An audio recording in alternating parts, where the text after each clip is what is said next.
welcome to Civil War Weekly, the podcast that answers the question, what happened this week in the American Civil War?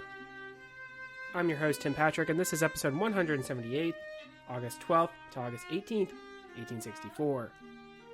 Last week, we discussed the naval battle of Mobile Bay. While the city itself has not fallen, the outer defenses to the entrance of Mobile Bay have. While it is going to dissuade any blockade runners, it will also be a huge boost in Lincoln's re-election campaign for 1864. This week we'll head back to the vicinity of Petersburg for continued action in this sector. Grant is going to once again try for the Weldon Railroad. Before we do that, though, we do need to talk about some Patreon content, and we are a little bit behind in the releasing of our Patreon here, but we will be going back to a picture slideshow, going over some pictures, and maybe focusing more on what it's like to actually visit these sites, talking a little bit about that, some of the lesser-known sites here in Virginia that are pretty relevant to stuff that we've talked about and stuff that we will talk about here as we get more into the Petersburg campaign.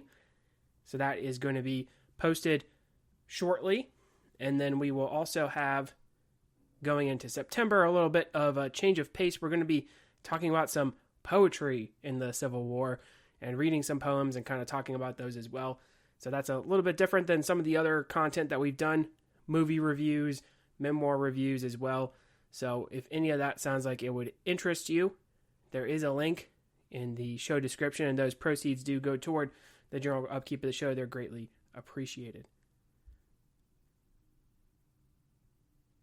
So as many of you know, in an election year, things start to really heat up in the summer prior to the November election, or at the very least it seems that way. The same was going to be true for Lincoln. Now we will talk about his re-election bid in a future episode, but we must point out that things are not really a foregone conclusion that he is going to get a second term. Atlanta at this point has not fallen. Hood has shown he can be aggressive. Forrest is still out there. Mobile Bay might have been captured, but the city is still in Confederate hands. Kirby Smith was preparing to launch a foray into Missouri, with things quiet in his sector, and most importantly, Grant had been checked by Lee at Petersburg. Any gains on the battlefield would likewise be gains toward re-election and ultimately victory, as opposed to a settled peace. Unfortunately for Grant, it will be apparent that he will need to keep trying to get those successes. The crater was a disaster, and it was seen as such by the Northern public. Early had threatened Washington, and he was as of yet still in a place to do so. Chambersburg had been burned, a northern city being victimized. Lee now was unrolling a plan that would see Grant have to shift back north. Indeed, Lincoln was not really helping in trying to get his lieutenant general to come to oversee operations from the capital itself. Grant did actually start to shift heavy guns to City Point, where they might be better transported if they needed to pull back. While it is unlikely Grant would have actually shifted, it does show this possibility on the table. Lee, meanwhile, was planning on maybe forcing his hand. Anderson, along with cavalry, including Rooney Lee, would be sent to support Early and also threaten Washington. If they were allowed to get to Early and reinforce his army, then it was possible that maybe, just maybe, Sheridan was going to have more than just what he had on hand, meaning more troops would probably have to be shifted from Grant. Grant possibly would have to disengage, but he would decide that he would actually try to hit Lee before that happened. He would do so in two places that he had already attempted, Deep Bottom and the Weldon Railroad. We've talked before about how at this point, the Confederacy essentially is kind of throwing some Hail Marys here, and in a desperate attempt to try to make sure that the war is prolonged. At this point, it is not so much about victory, it is definitely about making sure that Lincoln isn't reelected, that the war becomes so unpopular that it does not continue. So, having a shift back to the north is not necessarily going to be an end game in terms of capturing the United States capital of Washington, but it is also going to maybe make sure that Richmond stays alive a little bit longer, the Confederacy stays alive a little bit longer, and then maybe there is a peaceful conclusion. I want to talk about the makeup of some of the units that will be participating in the actions that we will discuss today. At the very least, we will see exactly how attrition has affected the ranks, especially amongst the officer corps. Now, also important to note is that some of the Union regiments we have become accustomed to are going to have their enlistment periods expire, and thus will no longer be part of our story. For the Union, Winfield Scott Hancock will still be in charge of the 2nd Corps, with his division commanders being Francis Barlow, who's going to be replaced by Nelson Miles, Thomas Smith, and Gershom Mott. Barlow initially will have Nelson Miles, Levin Crandell, commanding a brigade which included the remnants of the Irish Brigade and the Garibaldi Guard, the 39th New York, and some regiments from Willard's Cowards, who had surrendered at Harper's Ferry and then redeemed themselves at Gettysburg. So, just right there, we have several different units, several different regiments that were in different brigades. Now they're being combined together. Oscar Bertie would command a mixed brigade, which would include the 7th New York Heavy Artillery and Pennsylvania men. Bertie was a Swedish immigrant who will preach after the war, serving since 1862. Smith would have brigades under George Macy, whose command included the 1st Minnesota and 19th Maine. Matthew Murphy, whose brigade included some late-stage New York regiments, and Lieutenant Colonel Grandis Pierce, whose brigade includes the 14th Connecticut Nutmegs and the 69th Pennsylvania from the Old Philadelphia Brigade. Mott has Regis de Trobriand, Calvin Craig, and Robert McAllister.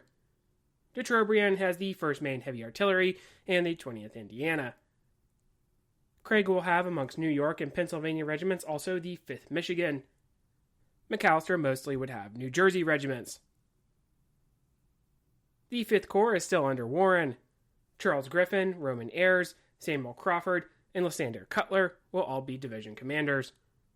Griffin has brigades under William Tilton, Edgar Gregory, and James Gwynn. Tilton was originally a lieutenant in the 22nd Massachusetts and turned in a questionable performance at the Peach Orchard. Gregory was an abolitionist and will go on to be involved in the Freedmen's Bureau. Gwynn was an Irish immigrant and original lieutenant colonel of the 118th Pennsylvania.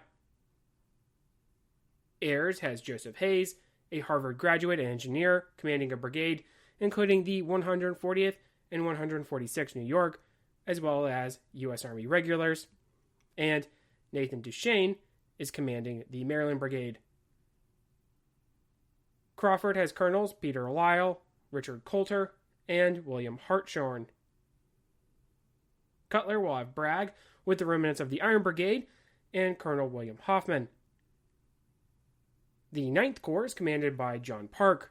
He will have divisions under Julius White, who we met during the Knoxville campaign, Robert Potter, and Orlando Wilcox.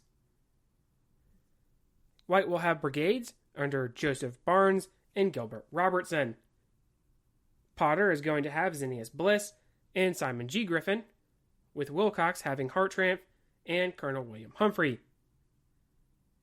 The 10th Corps of the Army of the James was commanded by someone familiar to the 2nd Corps, David Birney.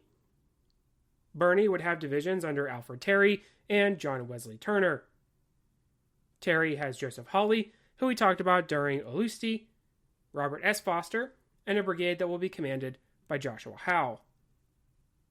Turner will have 3 brigades under Lieutenant Colonel Cone, Colonel Francis Osborne, and William Birney.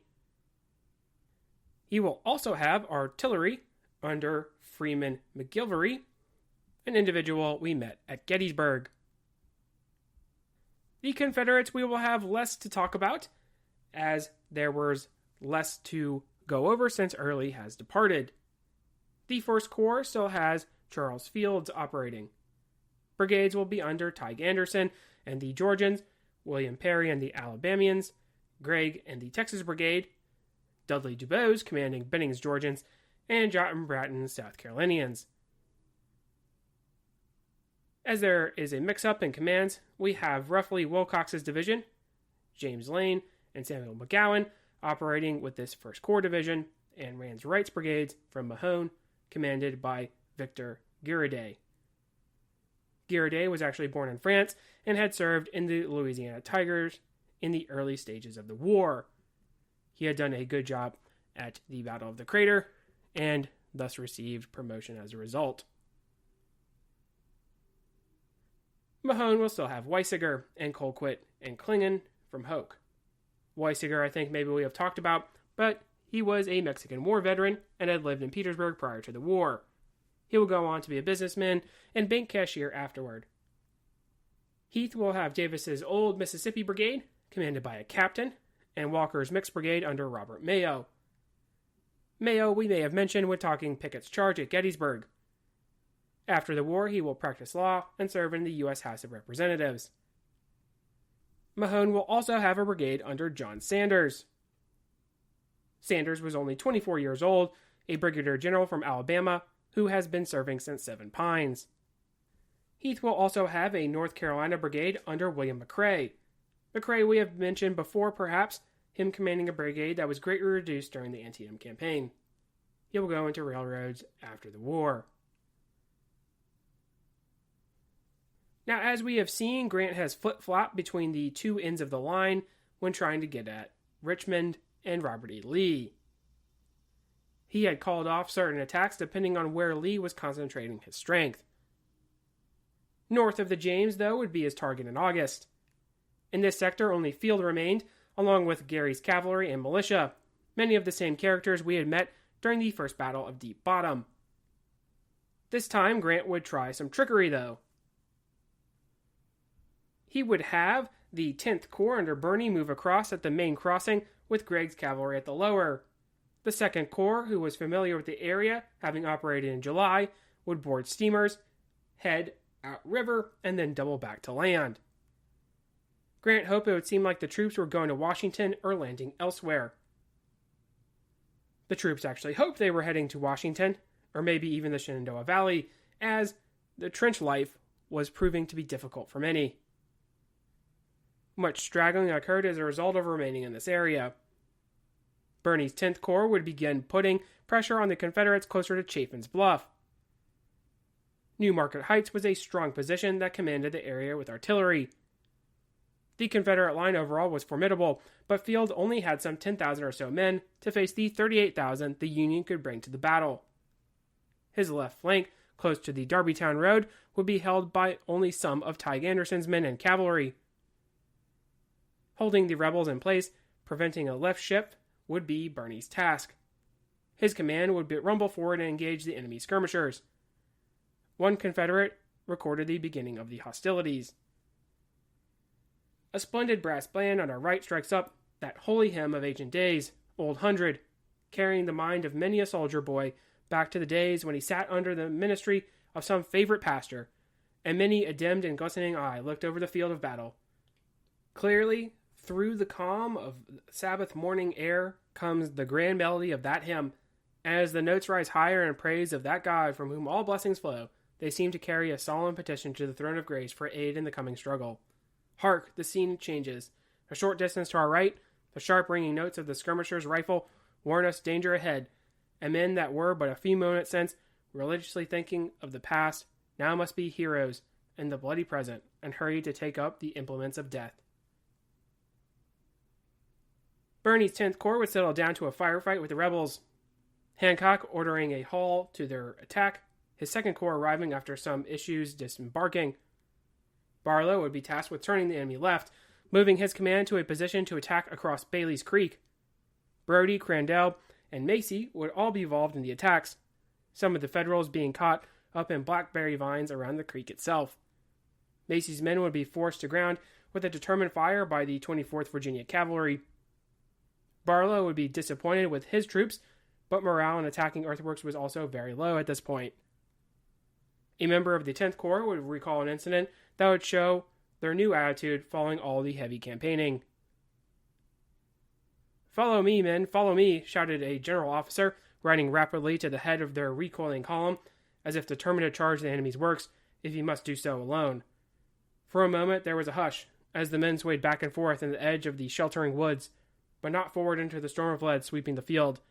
Then an Irish voice rang out fiercely, "We'll follow you to hell," and then dropping to a wheeling tone, continued, "But don't think ye 'twould be wiser to go by a longer road, General."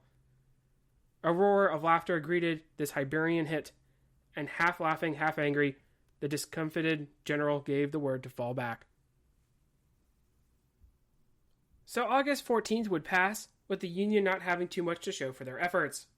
Hancock would shift the 10th Corps to press the Confederate left, which had seen some reinforcement, including the Texas Brigade. The 10th Corps, though, would not get into position on the 15th. The heat would make straggling fairly rampant. In fact, of the 9,000 troops in the Corps, 3,000 were reported falling out and rounded up. In addition, the Federals having a tough time finding the flank of the Confederates would also prove a problem. Minor skirmishing would occur with Calvin Craig's brigade poking at the southern lines. Craig, being a veteran who was wounded in several battles, going back to the 7 days, was an experienced officer. August 16th would mark the true jump-off of the northern attack. Hancock would instruct Birney to attack while Gregg and Miles moved up the Charles City Road. Advancing on this avenue, they could threaten to go to Richmond or turn the rebel line. Early on the 16th, John Chambliss would be reconnoitering the Union positions and would run into Federals who opened fire on him, killing the cavalry general.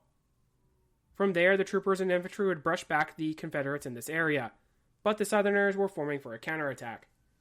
The rebel troopers would press their Federal counterparts hard, eventually pushing them off the Charles City Road and forcing them back into their original jump-off points. Eventually, the Texans would arrive and drive home the nail for good, but this would not be until later in the day. The main event would be further south, closer along the Darbytown Road. Terry's division of the 10th Corps would be slated to attack. They were unaware of a mill pond that thwarted their morning jump-off, but they would reform and renew the effort. Foster's brigade would be originally repulsed, but they would be joined by Pond's, mostly western regiments, and Hawley in a renewed effort. This was actually the weakest spot in the southern works, defended by Wright's brigade and Sanders' Alabamians. The Westerners would slam into the Georgians, engaging in some hand-to-hand fighting. Giroday, who was recently promoted from captain, would be killed during this action, the Peach Staters beginning to scatter. Foster would try to roll up the Alabama men further to the south, with Hawley breaching through the works. Craig's brigade, which had been attached to the 10th Corps, would also shift to join the exploitation of the rebel line. Field could see the crisis point was reached. He would call desperately for reinforcements. Tige Anderson and Gregg's Texans would be sent for, Sanders rallying the breaking division. With Craig attempting to expand the break, the Union penetration had reached its zenith. Counterattacks from part of Law's command, led by Oates, who was wounded in the arm, would throw back some of the Federal regiments. Many of the Union soldiers were running low on ammunition and were thus forced to retire. Birney's brigade would move forward to occupy the works, but they would be hit from several directions. Some of this fire would actually be enfilading, and a Union soldier would write about the experience.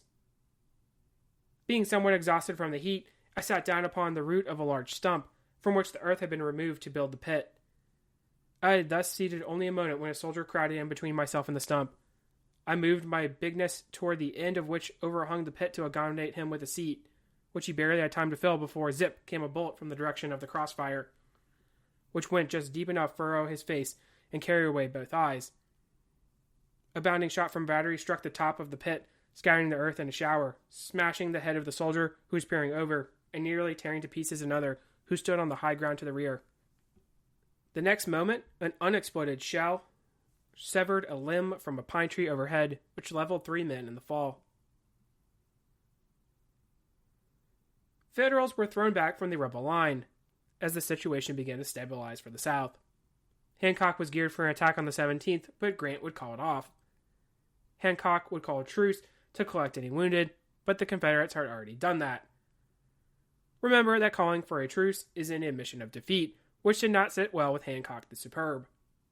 The goal had been to capture Richmond and maybe get the cavalry to cut the Virginia Central Railroad, 2 goals that were not accomplished, so Federal defeat it would be. Hampton would meanwhile try to maneuver his cavalry to the flank and maybe roll up the federal contingent to the north of the river, but his movements would come to nothing. The Second Battle of Deep Bottom would conclude with approximately 1,500 Confederates being casualties compared to 3,000 Federals.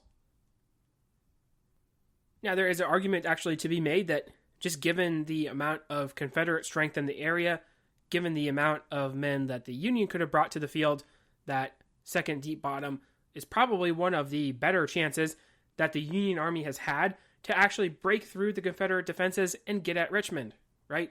A lot of these other actions, there hasn't really been a whole lot of success, and, maybe there were some opportunities.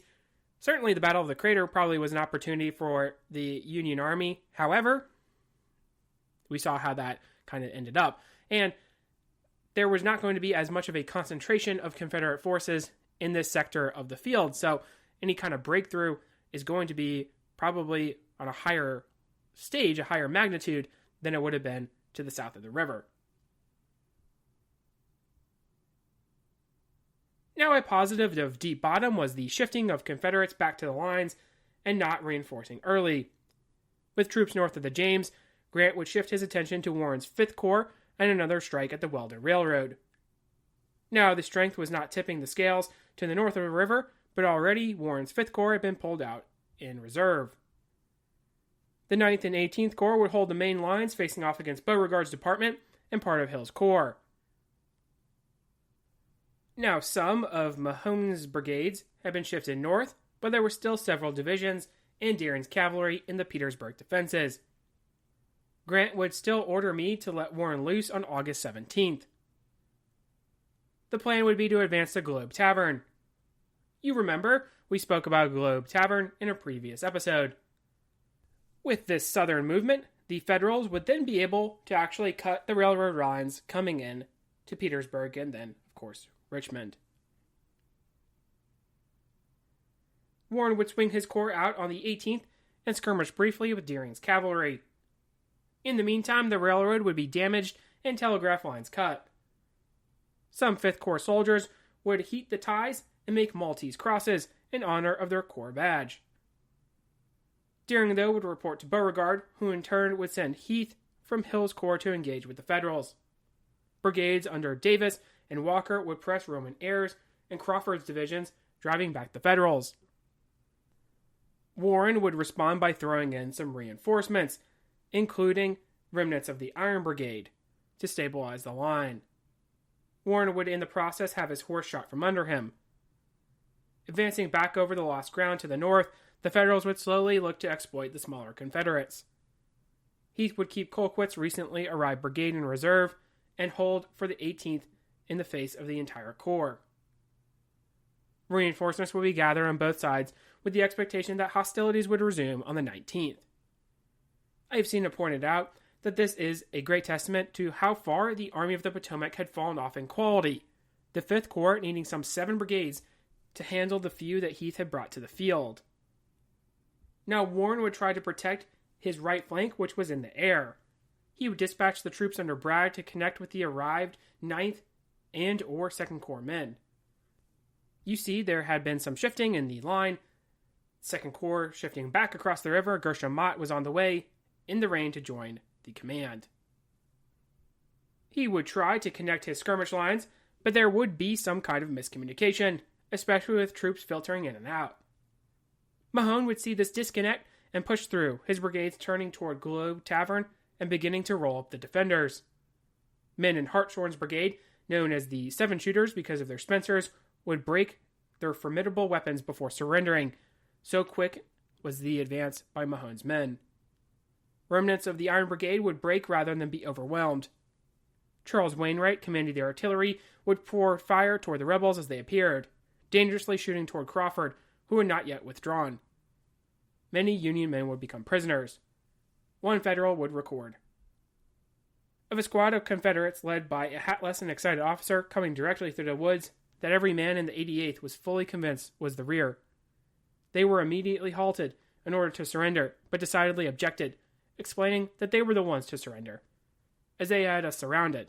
This story was not credited, and taking the officer's sword, Sergeant John Wallace with an escort proceeded with the prisoners back through the woods, where they ran into a moving column of the enemy and were in turn captured and run Dixieward without further ceremony. So it really gives you an idea of the havoc that Mahone is inflicting on the 5th Corps. There's Confederates popping out of the woods. They're asking you to surrender. You're trying to take them prisoner. You're moving them back. It just is a confusing situation. Some regulars in Ayer's command would escape, their captors being too few, but many would not. Warren, in the meantime, would try to stop the rebels.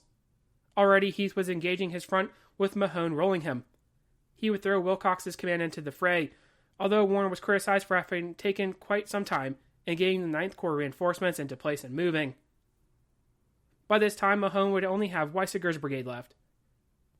Clingham had been wounded, and Colquitt's command was also spent. Many prisoners had been taken, the rebels forced to take these men to the rear. At one point, the Virginians could have smashed into the rear of Hartranft, and likewise, the Union troops might have been eliminated a Confederate brigade in the dense woods, but the opportunity was lost on all sides. Instead, the Virginians would slug it out with Julius White's division until forced to withdraw. Mahone would not receive the reinforcements he needed.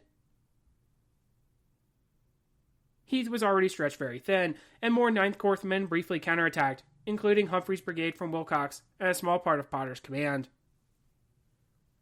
Warren might have exploited the spent rebels on the 19th with all his reinforcements, but this was another missed opportunity. The equivalent of a division had been captured by the Confederates, thus the 5th Corps had seen a severe blow in the fighting. Now, I've also seen it pointed out that this is also showing how few in number the Confederates are, right? They're taking so many prisoners that in order to actually control them, in order to get them back to their own lines, it's reducing their combat effectiveness, right? They have to have men fall out of the ranks, and there's just not enough of them to go around. So I've also seen it pointed out that way as well, how in the later stages of the war, both sides are just not the same that they were in previous days. August 20th would see little fighting. The Union troops would fortify, and the Confederates would shuffle units, more arriving to renew a potential attack. Beauregard would send reinforcements to the Weldon Road sector, with more men expected to arrive once Hancock retired from 2nd Deep Bottom. The 21st would see the Confederates attempt to exploit the shattered command, although the Federals had done a good job in making sure they were in good defensive works. Mahone would renew his attack, and Hill would throw additional troops into the fray, but all along the line they would be roughly dealt with. The 24-year-old Sanders at the head of Alabama men would have a ball pass through both his thighs, severing his femoral artery and thus mortally wounding him. A member of the 24th Michigan, formerly of the Iron Brigade, would write of the charge. The enemy charged in good style. They were allowed to come up pretty close, when a general rattle of musketry and artillery cut them in pieces. Some concealed themselves in a ditch nearby, and it being death to advance or retreat, they dropped their guns, and waving their hats or anything they had token of surrender, rushed pell-mell over the Union works as if Satan would get at the last man. Our men took them by the hand in many instances and held them over the works. McCrae's command and Cook's brigade would be thrown back, as would Ransom's North Carolinians. A member of Ransom's brigade would write of their attack. John Landon, the color bearer of the 49th, was up in a tree tops with a flag in one hand and fighting his way through the limbs with another. The enemy opened on our left with all their artillery, double-shotted with grape and canister, giving us an enfilading fire, which mangled our men terribly. Seeing that they would all be useless slaughtered in a death trap, Lieutenant Colonel James T. Davis shouted for us to fall back to the other line, but in the din of shouts, crashing treetops, and bursting shells, only about half the regiment heard the order and fell back, while the other half were still trying to get through the pines. Adjutant J. H. Sherrill of the 49th ran back, found Landon with the flag, and, collecting the men as best he could in the storm of grape shot, brought them back to our line. To make bad matters worse, we had a battery of artillery in a field half a mile off on our right, which, mistaking our retreat for a charge of the enemy, opened all their guns on us, killing and wounding a number of our own men who escaped death in the battle. So it gives us also a pretty good idea of, just how strong the Union works were, right? Obviously, they're referring to trying to get through the abattis. That's kind of what they're talking about. We're getting through these treetops, right? They're not actually climbing the trees. Hopefully, we picked up on that. We also have just kind of the confusing nature of this fight, right? And even here in 1864, as we get closer into 1865, We have some friendly fire incidents that you probably would think would have been more prevalent here in the 1861 stages of the war, but still we have this confused fighting and fierce fighting here around Petersburg. Haygood's South Carolinians would attack straight at Globe Tavern. They would be enveloped by Federals and forced to fight their way out. This brigade would lose some 449 of 730 or so men as a result. For the entire battle, the Confederates lost some 2,400 compared to roughly 4,500 Federals. Warren had done a good job in setting up his lines and had gained the Weldon Railroad, the destruction of the track underway, especially south of Globe Tavern. While there would be some cavalry skirmishing that saw 130 casualties on both sides, the Federal troopers would do their job in protecting the working parties. The Second Corps would get into the action. One soldier would write, "Brigade after brigade of the 1st and 2nd Divisions of the Second Corps would pass each other, form a line along the track, take hold of the uncovered ends of the ties, all lift at once, and throw the rails and ties over the opposite side." Cavalry had preceded us, and not only acted as skirmishers, but pulled the spikes which held the rails to the ties. After throwing them over, we would place the ties alternately in heaps until we had 20 or 24 piled up. We laid the rails on top of all. Then we took the fence rails, boards, and posts, and split and broke them into small pieces, and thrust between the ties, and set the whole thing on fire. The heat would make the center of the rails red hot, and they would bend of their own weight until the ends touched the ground. While the fire was heating, the rails went to the cornfields on each side of us. It pulled armfuls of green corn. When it was prime, roasted in the fire.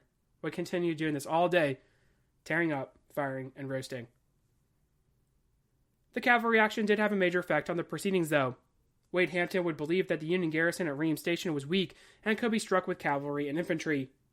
Lee, despite stripping the defenses of Petersburg, would send Hill's corps yet again to see about the possibility to drive off the Union and maybe save some of the railroad. August 25th would see action against the Federals begin. Hampton would try to pull the Federal attention to the south along the railroad, while Wilcox's command would attack via frontal assault. 2 of Wilcox's brigades would feebly attack the Federal lines before retiring. Wilcox had not waited for Heath because he had believed the Federals were retreating. While it was true the Federals had been moving, Gibbon's division had been sent to continue their work of destroying the railroad. Thus, they were not actually retreating. Sharpshooters would engage the enemy for a time, and for a time the battlefield would fall silent. Grant had originally intended to withdraw Hancock out of the lines around Ream Station, but Meade would not execute the order on the 25th. As it was, the Second Corps would open itself up for a renewed attack by the rebels. Heath and Wilcox would plan while Hill was ill. Pegram would hammer the lines with artillery before a frontal attack by infantry. Now, part of the reason why this was considered was the earthworks were in a difficult position, sitting only 30 yards or so from cover, where the Confederates could pounce on them. You remember Upton's attack at Spotsylvania and how effective this was with cover so close to the works. Pegram would open his batteries at 5 p.m. A reporter would describe the effect of the Whitworth pieces in the batteries. The man who hears the scream of a Whitworth shell will never forget the sound to the day of his death. It is a concentration of the war whoop of the Indian, the snarl of the tiger, and the scream of a woman in mortal terror. It begins afar, with a muttered threat of vengeance. It grows upon the ear with a howl, as of the wolves in pursuit of the lone traveler. It comes nearer with shrieks of baffled rage. It is a hand with a scream, which can be likened to nothing but the cries of a mob, mad for death and destruction. Cook and McRae would launch their Tar Heels at the Federal line. Hand-to-hand fighting would erupt with Crandell's brigade, which included the remains of the Irishmen. Scales would make good on the gap in the line, working their way in behind Crandell, and Rugg past Lynch of Miles' division, formerly Barlow's. Barlow by this time had been relieved. Large numbers of Crandell and Rugg would surrender. With Gibbon and Miles being thrown back, the Confederates would turn artillery on their retreating foe. Hancock would wish to counterattack, and Gibbon would try to retake the lost works, but his command would be repulsed. Miles only added 1 brigade in the effort. By this time, Hampton's cavalry had arrived and was hitting Gibbon now from the south. A soldier would describe the action. The writer, who was on detached service in the Adjutant General's office of the division at this time, was seated on a log at the temporary headquarters preparing a report, which had been ordered from several brigades, when this fusillade broke out from the rear. With the line breaking up in our front and a force of the enemy of unknown strength directly in our rear, it seemed for a few moments as if we were all in a fair way to be escorted directly to Richmond. It was a position in which, for a time, there was no rear and no place which was not swept by artillery, fire, or musketry, or both. Gibbon's relations with Hancock would be destroyed following 2nd Ream Station, as Gibbon would deny 3 regiments the ability to carry colors. By this time, though, the once proud combat outfit of the Army of the Potomac was no more. Wilcox's division of the 9th Corps would arrive too late, sent by me to shore up the Army's flank. The Union would suffer some 2,400 additional casualties compared to only some 700 or so Confederates. The victory capped off a relatively good set of actions, minus one ill-advised attack for the rebels. The railroad had been destroyed, though, which was a big win for the Federals, if you recall, that being the main goal for Grant. The action would quiet for a time, that being really it for August. Both sides would settle back into defenses, but September would see renewed efforts we will cover in a future episode. So that is it for the Weldon Railroad actions in August. We covered 2nd Deep Bottom, Globe Tavern, and 2nd Ream Station in this episode. As mentioned, we will return to Petersburg in a future episode. The Federals are going to continue to try to break the siege and get at the Confederate capital. Next week, though, we're going to actually change gears just a little bit. We're going to take a pause, and we are going to cover 2 covert operations. We will talk about the CSS Tallahassee raiding into northern waters, and a bomb that will explode at City Point in Virginia. If you like what you hear, please make sure to leave a review. Posted in the description should be a link to the website as well as Patreon and Venmo information. Support for the general upkeep of the show is greatly appreciated. Feedback's always welcome. Questions, comments, concerns. The email is cwweeklypod@gmail.com. Thank you all so much for listening, and have a great week.